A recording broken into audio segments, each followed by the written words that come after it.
Hey guys, welcome to another episode of Greenie.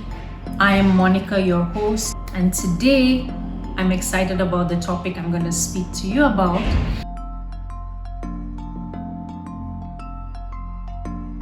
Now, Biodiversity Day is a day that increases and highlights the plight of biodiversity, how much the world is losing its animal, its plants, its ecosystems, and it is to show us how we can play a role to conserve biodiversity. And that is one of the things I'm going to talk about.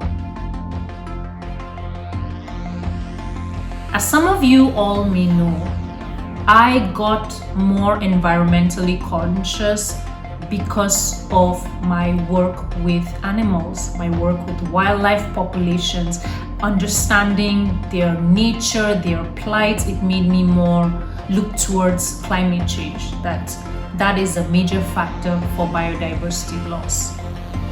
Now, apart from climate change, which I have spoken about in all of my videos, today I will be focusing more on biodiversity loss.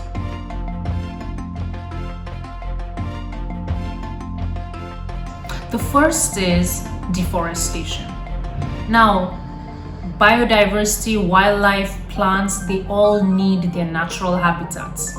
Even during rescue missions or captive breeding programs, biologists are always advised that the animal has to be in an area that mimics their natural habitat, and this helps their hormonal levels to take part or participate in natural activities such as even mating.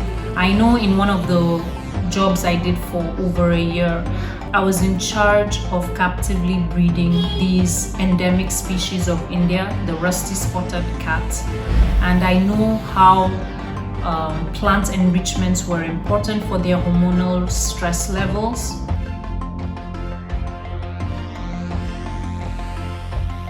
There is a large demand, I won't say increase in demand for space, for food, for clothes, and when that happens, there are several factories that open up, industries. You have bigger farms, different types of farms, and what does that involve? That involves cutting down of trees, erasing habitats. Like, for example, an animal that highly depends on its habitat is the orangutan in Indonesia. Now, their population is declining at a faster rate because most of their habitats are gone due to the plantation of oil palm. The truth is, don't cut down a tree. Don't.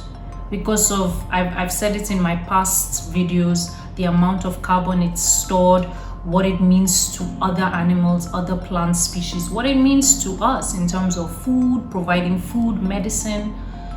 But if you have to, please replace that tree you've cut down by planting. Plant. If you can't plant, have 10,000 indoor plants. Just do your part. Another reason for biodiversity loss is illegal killing. Sadly, in this world right now, we have situations where people believe the horn of a rhino, the elephant tusks, the scales of a pangolin are good enough to be taken for business purposes, diabolical reasons. It has high medicinal value, or it being an aphrodisiac. So that means hundreds and thousands of these animals are killed per year. Pangolins, for example, in Nigeria were once common, but due to the high demand for their scales in Asian markets, you have a situation where pangolins are almost wiped out. And this is for their scales, which has the composition of a fingernail or our hair. Then you also have the killings out of ignorance. They fear what they don't know, so when they see an animal, the first thought is to kill it. And of course, due to the economy also, some of these are eaten. I remember I was in my dad's village some years ago, and I had just said it in passing that this bushmeat, because I got tired of seeing bushmeat on the highway. You just see them selling crocodiles, civets, buck. So I just said, if we're very interested in grass cutter, eating bushmeat, because I feel it's also not reasonable or realistic to suddenly say people should stop. I mean, some people can completely stop, but there are also some people that can't yet. And room should be made for them. Fine if they cannot, rear your grass cutter. Instead of going into the forest and just killing it and not finding a way to replace what you've killed, why don't you rear the grass cutter? They're fast reproducers, if I'm not mistaken. So these are the two main reasons, and I'm going to touch on the ignorance part because me and Greenie is all about raising awareness about different environmental issues, and today it's about biodiversity loss. So I'm going to talk to you about some of the lessons I learned working with animals. I have worked 8 years in the conservation sector, and I've worked with different animals ranging from leopards to birds, to wildcats in India, tortoises in Mauritius, and so on and so forth. And one of the common things I've learned is they value respect for their space. When you go into a forest in search of the animal and you're being aggressive to them, there is a high chance they will retaliate. Let me give you an example. This is one of my stories anyway. So I was working with leopards as well as a small wildcat in Mumbai, Sanjay Gandhi National Park. I worked there for about 2 years, and it's a national park that is known to have free roaming leopards. Even though that was the case, you had Adivasi people living in the forest along with the leopards, and there were no cases of leopards attacking the people. And I used to find that very amusing. They were comfortable. They would walk around 10 o'clock in the night. They would be walking around, and this park is full of bush. Okay, it's not manicured to look. No, it's a forest. So I remember I was going home, and I was walking, bush everywhere. And then I came across, this was around 6 o'clock in the evening, and I came across this leopard. I'm guessing it's a female leopard. And she was staring at me, that's amused, like what am I gonna do? That, ready to pounce if I'm gonna do anything. And me, I was just there. It's like, okay, just weighing my options. Do I play dead? Do I scare her away? Do I start running? What do I do? Before I could think of what to do, because I was just standing there, I looked down, it ran away. And that made me understand that how animals are, because I've even seen snakes running around everywhere, but they're just going on their way. They don't mind you. The problem is animals will retaliate when they are pushed to a corner or they sense danger. If they don't sense danger, there is no reason they will come at you. Snakes, for example, their venom is stored for just their prey, so they are saving it for their prey. They have no intention of giving it to anybody. But if they have no choice, you have someone with a stick, like scaring them, then they will. Just like us, if people are trying to scare us. Out of hopelessness, we will also want to attack, whether we're successful or not. So that is the same with animals that I have learned. It's with leopards, snakes. I've seen even with, there are so many. Even coming here and working in Lufasi, I noticed that also. You go into the forest for biodiversity studies, but I never had an altercation or an attack. They just sense you and then they move away because they're not interested at all. And that is something I feel many people do not understand, and they fear it. I'm guessing it's because of the movies we grew up with and just what we're taught in school. So I think we've painted a bad picture of animals, and we're regurgitating that to our kids, which should not be the case, because they are the future generation that are supposed to care for our biodiversity. This was in India. It was a long time ago. I was volunteering. I liked the idea of working with other people that are tending and caring for animals. They're involved in rescue missions.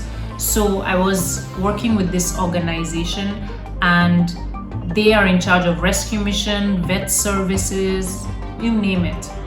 So there was a national park nearby that called us that, hey, you have to come in because there's a rhino that has a huge wound on its leg. It was probably shot at yesterday by poachers, but they weren't successful in getting the horn out. That was a major issue that year, where we were losing a lot of rhinos. We all went, and then I saw this big male rhino. It was wounded, but you wouldn't even know. If you don't see the wound, you won't know, because it was still moving around. It was running away from us. We were trying to tranquilize it so we can work on the leg, right? But it kept moving around. I think we spent close to 6 hours. We were with the whole battalion. I was the volunteer, the vet was there, you had the forest guard, everybody was there. And I was advised not to go near the rhino, so I was at the back. So after we were they were shooting this, and poor thing, for like 2-3 times, it was not flinching, it was not falling down, for it to be unconscious, and then they do their work. But what happened was, it was not falling. Then the 3rd time, someone was courageous enough and said, oh, you know what, I'm gonna try and touch it to see if it feels anything. So he went very close, touched the rhino didn't flinch or anything, so he gave the thumbs up sign that I think it's good to go. As he was turning to give the thumb sign, this rhino turned around and everybody scrambled. I was at the back, but suddenly everybody was past me, and it was just me and the rhino. So I started running, and then someone pushed me down. I'm guessing it's the forest guard. He pushed me down, and then there I was with the rhino, just staring at the rhino. I know I was supposed to be running, but I don't know, I just froze a bit. And then, thank God, I think the medicine was working, so it just fell, But the adrenaline, I was scared, I was excited, everybody was worried for me. They sat me down, started advising me, okay, Benji, ab jante ho, ye sub hote hai. This is what you do when a rhino attacks you. They have poor eyesight, so when you're running, get all your clothes off so that it buys you time. Like when you remove it and you run, the rhino won't see you running, they'll see the clothes. Something like that. Or if you're running away from an elephant, you have to go zigzag. It was so funny, and I understand why the rhino retaliated. There were so many people around it. They were trying to shoot it. We were shooting it, following it around. Of course, the rhino would see it as a hostile situation. But yes, that is one. It's something I live by. Like, I've been introduced to people, and that is always my introduction. Oh, I was chased by a rhino, and then everybody like, what? So yes, that's something I remember. But what I carry with me everywhere I go is animals, wildlife. They deserve respect for their space, respect for their time. You have to understand that you are in their territory. That is why I found it silly. I think it was an Instagram post where someone was bungee jumping near a tiger reserve, and the tigers, of course, because they are curious, they wanted to grab it. I just felt that was a disrespect of their space. And then, of course, if anything happened to that girl, it will all, news will be out that, oh, tigers are the culprits, they are evil, whereas you are the one invading their space. So that's all I have for today. I thank you guys for listening to me. If you're new here, thank you for being here. Please subscribe to my channel. I make videos like this all the time, and I would like you to watch me. So we've come to the end of this episode. I will see you next time. I hope you enjoyed it. And this is me signing out. Bye.